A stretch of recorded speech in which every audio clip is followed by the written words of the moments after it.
ఆ బంగారు శాపం వల్లే వాడు చచ్చాడు బోసు. నన్ను నమ్ము.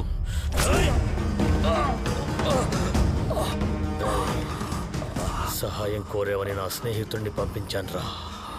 నీ ఒక్కడి ఆకలి కోసం ఊరినే చంపేశావు కదా.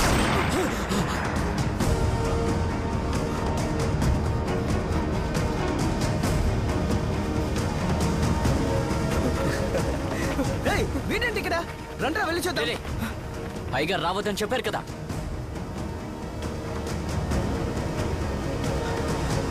నన్ను చంపి యాంటోనీ కూతుర్ని మళ్ళీ అనాథలు చేయకు. నీకేం కావాలో తీసుకో. శవాల్ని తినే కుక్క.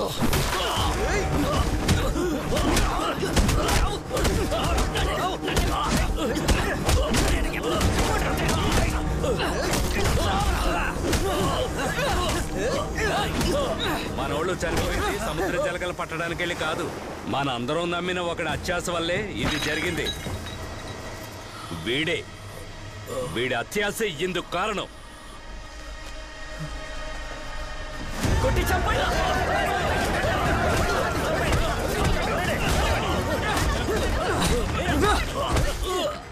నేను అనుకుంటే ఊరు ప్రజలకు ఆ రోజే ఆ నిజాన్ని చెప్పుండగలను.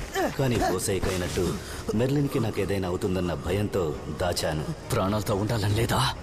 ఎవరికైనా చెప్పావనుకో మిమ్మల్ని చంపి పాతేస్తాను.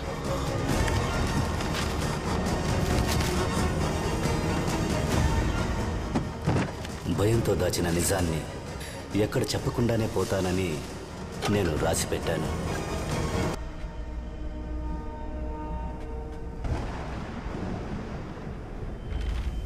అంటే దీని అంతటికీ కారణం మా ముత్తాత సోలమనేనా?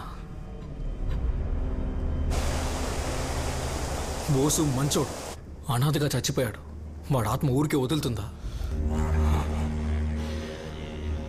అందుకే సముద్రాన్ని ఆక్రమించాడు. సరే, జరిగిందేదో జరిగింది. ఇప్పుడు మనకేం చేయాలి అది చెప్పు.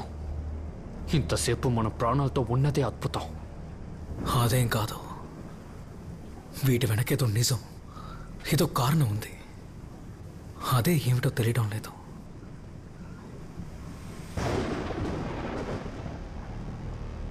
తాతయ్య చెప్పిన కథ గుర్తుందా? సముద్రంలో పూడ్చిపెట్టాలనుకున్నప్పుడు ఊరు మొత్తాన్ని అంతం చేయాలన్న కోపంతో రగిలిపోతున్న బోస్ ఆత్మ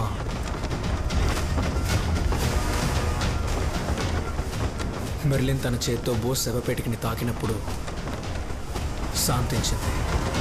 మెర్లిన్ని తన సొంత కూతుర్లా చూసుకుంటానని బోస్ యాంటనీకి ఇచ్చిన మాటే దానికి కారణం అయి ఉంటుంది. నువ్వు మెర్లిన్ కోసం దిగులు పడుతున్నావా? రే, తను నా కూతురురా, నేను చూసుకుంటాను. ఒకవేళ ఆ రోజు మెర్లిన్ అక్కడికి రాకపోయి ఉంటే బోస్ ఆత్మని ఎవరూ ఆపుండేవారు కాదు, బంధించుండేవారు కాదు. మెర్లిన్కి మనకి సంబంధం లేదు. సంబంధం లేదా? తనకి సంబంధం ఉందిరా. తను మెర్లిన్ కూతురు.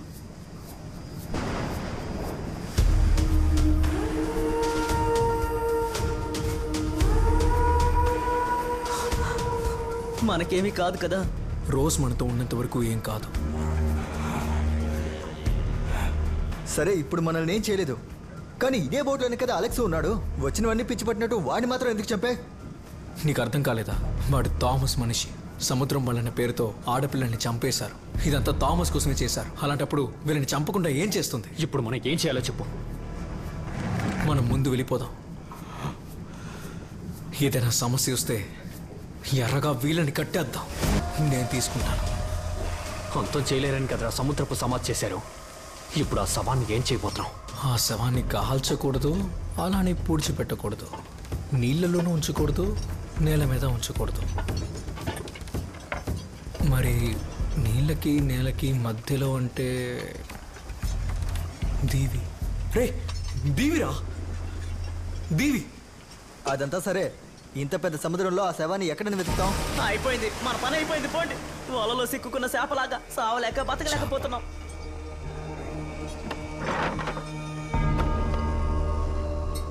ఇప్పుడు దాంతో పనేంట్రా?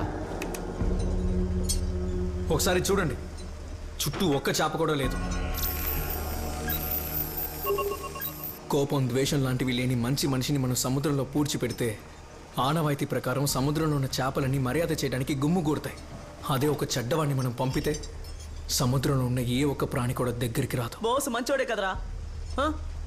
మరెలా? బోస్ మంచోడే, ఆంథనీ చనిపోయిన 4 నెలల్లో తన కోపం తనని రాక్షసులా మారిస్తే మరి 40 ఏళ్ల కోపం వాడిని ఎలా మార్చుంటుంది?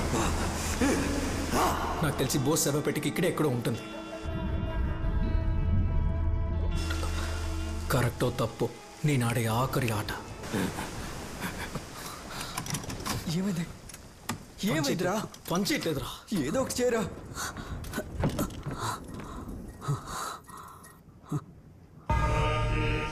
వల బాగా చుట్టుకుపోయిందిరా. ఇలా ఉంటే ఏమీ చేయలేం. కొంచెం కష్టమే. ఎవరైనా దిగితేనే పని అవుతుంది. బాగా విన్నా, ఫ్యాన్లో ఏదో చిక్కుకుంది. నువ్వేం చేస్తావంటే కిందకెళ్ళి దాన్ని తీసే. అది కాదని అనవసరంగా ఏదైనా చేసావు అనుకో, తాడుతో పాటు రాయిని కూడా దించేస్తాం. ఆయనతో ఉన్న పాపానికి నన్ను చెప్పేయకండ్రా. బాధపడకు, నిన్నంత తొందరగా చనిపోనివ్వలే. పోరా.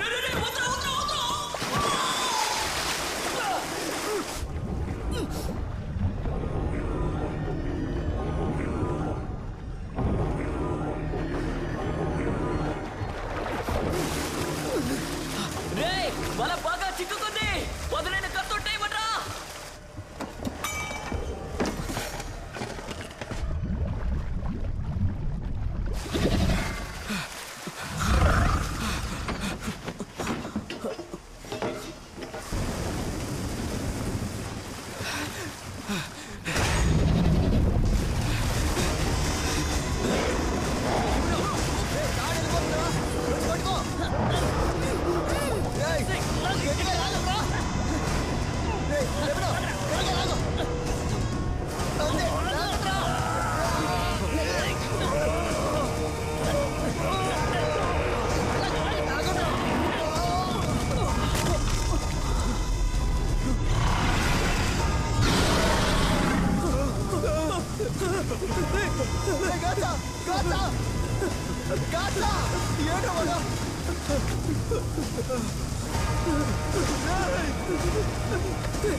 బోటిక ముందుకెళ్ళలేదు.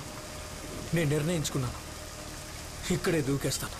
రోజు మనతో ఉన్నంత వరకు బోస్ శవాన్ని బయటికి తీయడంలో ఎటువంటి సమస్య ఉండదు.